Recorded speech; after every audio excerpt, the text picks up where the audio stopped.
Hi hello மக்களே, ஆடிவெள்ளி பூஜை வேலை பார்த்துடலாமாங்க. அதுக்கு ஃபர்ஸ்ட் வந்து பூஜை ரூமை தான் ரெடி பண்ணணும். விளக்கெல்லாம் எடுத்துகிட்டு போய் கிச்சனில் வச்சுட்டு பூஜை ரூமை வந்து விளக்கு வேலையை முடிச்சுட்டு வந்து க்ளீன் பண்ணலாம். ஃபர்ஸ்ட் வந்து விளக்கு வேலையை முடிச்சிடலாம். இதை முடித்தாலே வந்து பெரிய வேலை முடிஞ்சிடும் நமக்கு. பூஜை விளக்கெல்லாம் விளக்கிட்டு அதுக்கப்புறம் அதுக்கு மஞ்சள் குங்குமம் வச்சாலே பாதி வேலை முடிஞ்சிடும். இதெல்லாம் முடிச்சுட்டு நீர்க்கோலம் போடுறதுக்காக அரிசி ஊற வச்சுருக்கேன்.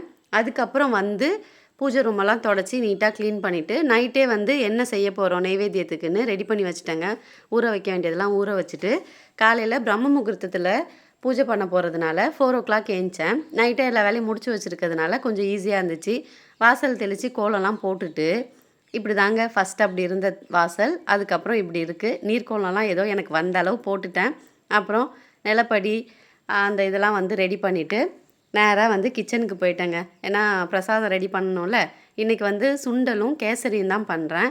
வடைக்கு ஊற வச்சுருந்தேன். என் நேரம் வந்து கரண்ட் வந்து லோ கரண்ட்டாக இருந்ததுனால மாவு அரைக்க முடியல. சரி இது ரெண்டுத்தையும் ஃபர்ஸ்ட் ரெடி பண்ணிவிடுவோன்னு எல்லாத்தையும் முடிச்சுட்டு சைட் பை சைடு வந்து பூஜை வேலையும் வந்து பார்த்துக்கிட்டே இருந்தேன். சாமிக்கு பூ வைக்கிறது, விளக்கு திரி போடுறது, அதெல்லாம் எல்லாத்தையும் முடிச்சுட்டு நேற்று அப்படி இருந்த பூஜை ரூம் இன்றைக்கி எப்படி இருக்குது பார்த்தீங்களா? இதை பார்க்கும்போதே நமக்கு வந்து பாதி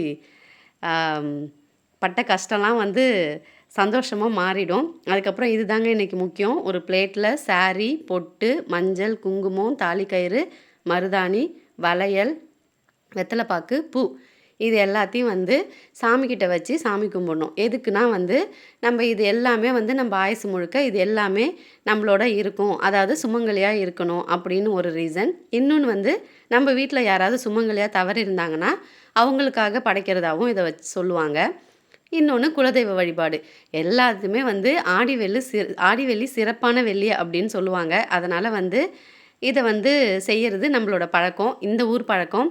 அப்புறம் எல்லாத்தையும் ரெடி பண்ணிவிட்டு விளக்கேற்றி வச்சோடனே பாருங்களேன் பூஜை ரூம் எப்படி தகன்னு இருக்குன்னு. நான் வந்து நிறையா கச்சாமுச்சான்னு வச்சுக்க மாட்டேன். சிம்பிளாக நீட்டாக வச்சுருப்பேன்.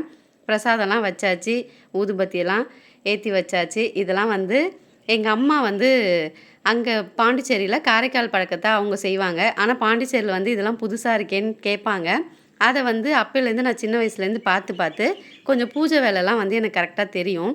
அதுக்கப்புறம் வந்து நீர் விளாவிட்டு கற்பூரம் காட்டிட்டு நான் வந்து 4 மணிக்கு ஸ்டார்ட் பண்ணேனாங்க. கரெக்டாக சன்ரைஸ் வந்துருச்சு பாருங்கள். இப்போ எப்படி இருக்குது பாருங்கள் வீடு. இப்போ காலையிலே வந்து நல்ல பாசிட்டிவ் வைப்போடு இருக்குங்க. இப்படி தினமும் இருந்தால் சந்தோஷமாக தான் இருக்கும். ஆனால் வந்து தினமும் நம்மளால் செய்ய முடியாது. இந்த மாதிரி கண்டிப்பாக வந்து ஆடிவெள்ளி, தைவெள்ளி, வெள்ளிக்கிழமை அதெல்லாம் வந்து நம்ம ஃபாலோ பண்ணோன்னா மனசுக்கு சந்தோஷமாக சூப்பராக இருக்கும். பாசிட்டிவ் வைப்போடு இருக்கும். நீங்களும் வந்து இது மாதிரி ட்ரை பண்ணி பாருங்கள். பிடிச்சிருந்தா லைக் பண்ணிவிடுங்க.